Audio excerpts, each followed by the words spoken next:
Okay, so you get to be in this nice video with me. Alright, so you guys can't see us, but this is Martin, and I have this great assistant, Jace Piper, with me today, so I'm going to be explaining the procedure to he as well as videotape it for those of you who need to watch it.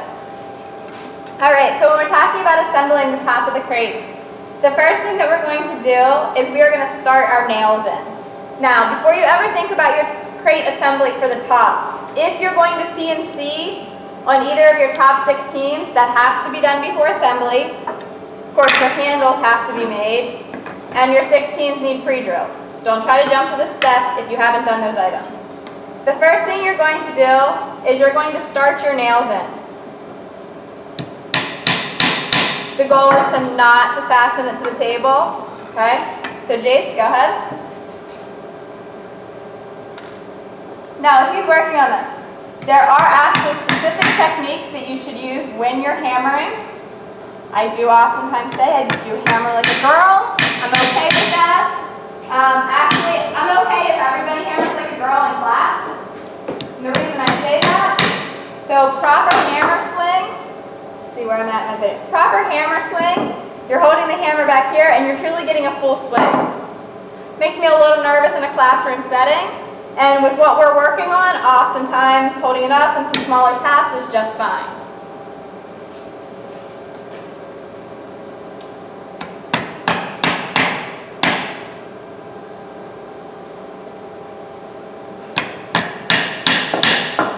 So what he just did, you will actually do with both of your 16s. Where's your other? Oh, I already put it in. So now I got to turn this around. This is going to be a little awkward for the video and for us to work.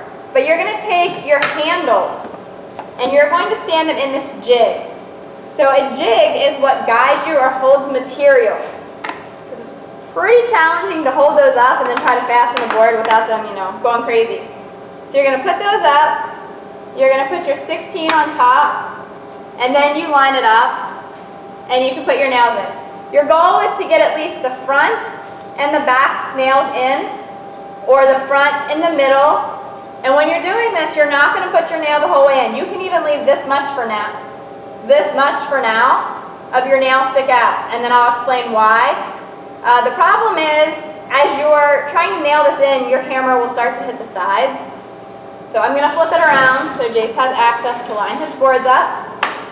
So you can even use one hand to hold here.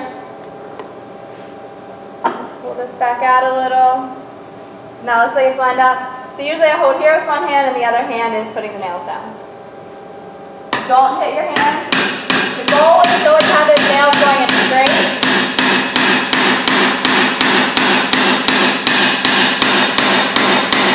Is that good? Yep, so you can stop it there. Yep.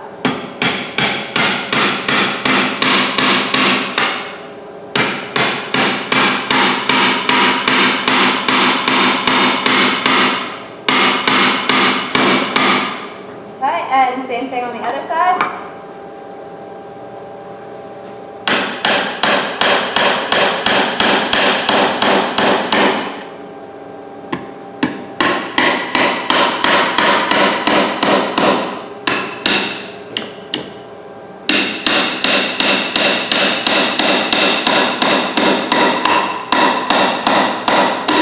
Okay, good. So we're going to spin it around so they can see it in the camera. This is what we got going on right now. So now we're going to bring this out of our jig. You are going to take the nails down almost flush. The reason you're not going to go flush is because to get the nail flush, you will have hit your wood. The goal is not to have marks where the hammer has hit the wood.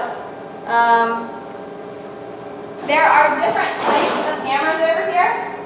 So I tried to avoid, and you should try to avoid using this particular hammer. This hammer has a waffle effect right here. This is more of a carpenter hammer than a finish hammer. These hammers are also heavier, where these hammers are 16-ounce hammers and they are smooth right here. So if you do hit your wood, you don't have as large of a mark. We're going to hammer these down so you're almost flush. Then we will use a nail set to finish them off. Go ahead.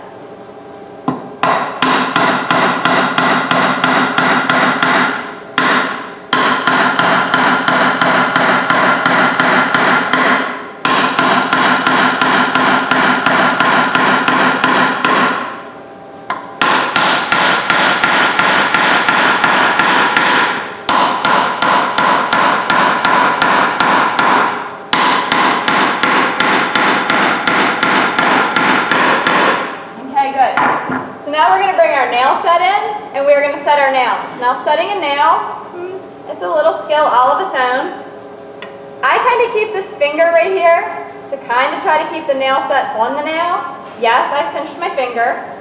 The problem that you run into that will happen is the nail set will slip off of the nail when you're putting force against it, so then you end up with a hole in your material. Okay? The goal is for it to be beautiful, not scarred up.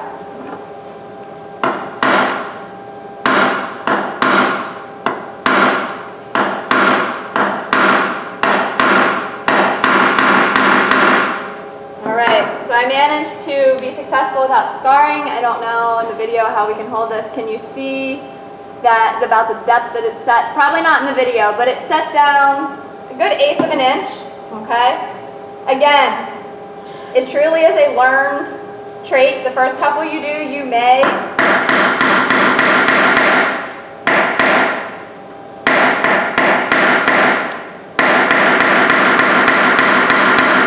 I was successful a second time in one demonstration and videoing it. I'm not trying for a third. That's all you. Partner in crime here, go for it.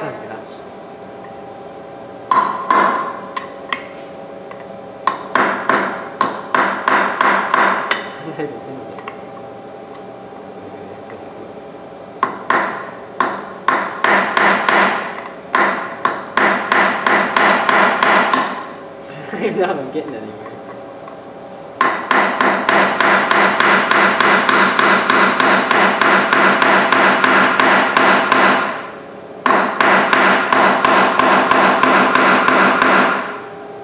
One more. Good. So it's important that you set your nails deep enough that when we go back later and putty, your putty will stay in. If they're just flush or right underneath when you put putty in, the putty will fall right back out. Right? So you would set the other side. We're not going to take your time up in this video, folks. You'd set the other side, flip it over, repeat the process. Sound good? Questions? So I'm asking if there's questions, so if there's something we missed, we can cover it for them as well. Alrighty, go for it. Oh, I do know something. You are using 2-inch nails, finish nails. So these are 6-penny finish nails. The difference between a finish nail and a framing nail. That's a screw. Of course I'm not going to find a framing nail. Alright, well I'm not finding a framing nail real quick, but a finish nail has a nice small head on it, where a framing nail truly has a circle on top that's very visible. You wouldn't necessarily be able to set a framing nail. This is a 6-penny, 2-inch finish nail. Don't grab the wrong nails off there, and don't let me see you trying to put screws in it.